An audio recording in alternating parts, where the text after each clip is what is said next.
नंदुरबार जिल्ह्यात शांततेत महाराष्ट्र बंद, व्यापाऱ्यांचा उत्स्फूर्त प्रतिसाद, विद्यार्थ्यांवरील कारवाईच्या निषेधार्थ वंचित आक्रमक. नमस्कार, आपण पाहतात परिवर्तन 24 न्यूज. दिल्लीमध्ये 20 जुलै रोजी विद्यार्थ्यांच्या आंदोलनादरम्यान झालेल्या कथित पोलीस कारवाईच्या निषेधार्थ वंचित बहुजन आघाडीचे अध्यक्ष प्रकाश आंबेडकर यांनी दिलेल्या महाराष्ट्र बंदच्या हाकेला आज नंदुरबार जिल्ह्यात उत्स्फूर्त प्रतिसाद मिळाला.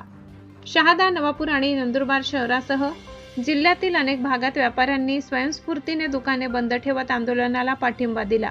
वंचित बहुजन आघाडीसोबत फाईट ग्रुप नंदुरबार आणि न्यायमूर्ती भीमसेना यासह विविध सामाजिक संघटनांनीही बंदमध्ये सक्रिय सहभाग नोंदवला. विशेष म्हणजे बंदपूर्वीच वंचित बहुजन आघाडीने पोलीस अधीक्षकांना लेखी पूर्व सूचना देत आंदोलन पूर्णपणे शांततापूर्ण, अहिंसक आणि संविधानिक मार्गाने करण्यात येणार असल्याचे स्पष्ट केले होते. दिवसभर बंद शांततेत पार पडल्याची माहिती समोर आली. त्यानंतर वंचित बहुजन आघाडीच्या पदाधिकाऱ्यांनी जिल्हाधिकाऱ्यांना निवेदन सादर केले. या निवेदनात 20 जुलै रोजी दिल्लीतील विद्यार्थ्यांवरील कथित पोलीस कारवाईची निपक्ष चौकशी करण्यात यावी, तसेच नीट पेपरफुटी प्रकरणाची नैतिक जबाबदारी स्वीकारून केंद्रीय शिक्षण मंत्र्यांनी राजीनामा द्यावा अशी मागणी करण्यात आली. दरम्यान प्रशासनाने जिल्ह्यात कायदा व सुव्यवस्था राखण्यासाठी आवश्यक खबरदारी घेतली होती. कोणताही अनुचित प्रकार न घडता बंद शांततेत पार पडला. परिवर्तन 24 न्यूजचे नागरिकांना आवाहन.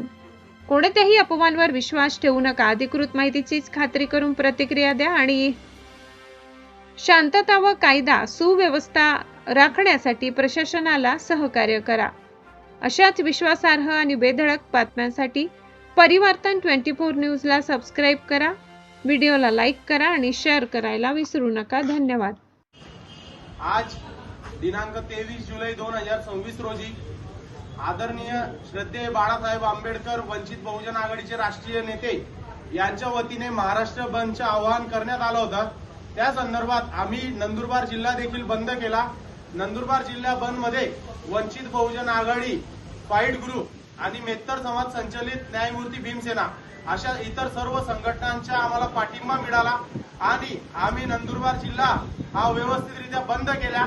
आमच्या या बंदच्या माध्यमातून प्रशासनाला व सरकारकडनं फक्त एवढीच विनंती आहे की दिल्लीला जे पोलीस प्रशासनाने सीआरपीएफ आणि आरएएफचे जे जवान आहेत त्यांनी जे तिथं विद्यार्थी आंदोलन करणाऱ्या विद्यार्थ्यांवरती ज्या पद्धतीचे अमानुषपणे जो हल्ला केला, त्या हल्ल्याच्या निषेधार्थ हा नंदुरबार जिल्ह्याचा बंद होता.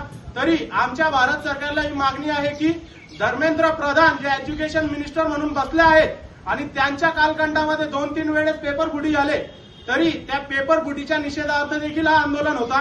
तरी भारत सरकारकडनं आम्ही एवढंच निवेदन करतो की धर्मेंद्र प्रधान यांना तात्काळ स्वरूपात पदावरनं हटवावे आणि जे जनरल डायर स्वरूपाचे जे भारतीय जनता पार्टीचे जे नेते आहेत, पंतप्रधान नरेंद्र मोदी असो किंवा आरएसएस वादी विचारधारेचे जेवढे पण कार्यकर्ते पदाधिकारी आहेत आणि त्यांच्या आव्हानाने व सरकारच्या आव्हानाने जे पोलीस प्रशासन विद्यार्थ्यांवरती जो अमानुषपणे हल्ला करतो, हा हल्ला कुठेतरी रोखण्यात यावा आणि 20 जुलै 2026 रोजी जो लोकशाहीची हत्या झाली, त्या लोकशाहीच्या निषेधार्थ हे नंदुरबार जिल्ह्याचे नंदुरबार बंदचे आंदोलन हा पार पाडण्यात आलं. जय भीम, जय संविधान. जय भीम, जय संविधान. डॉक्टर बाबासाहेब आंबेडकरांच्या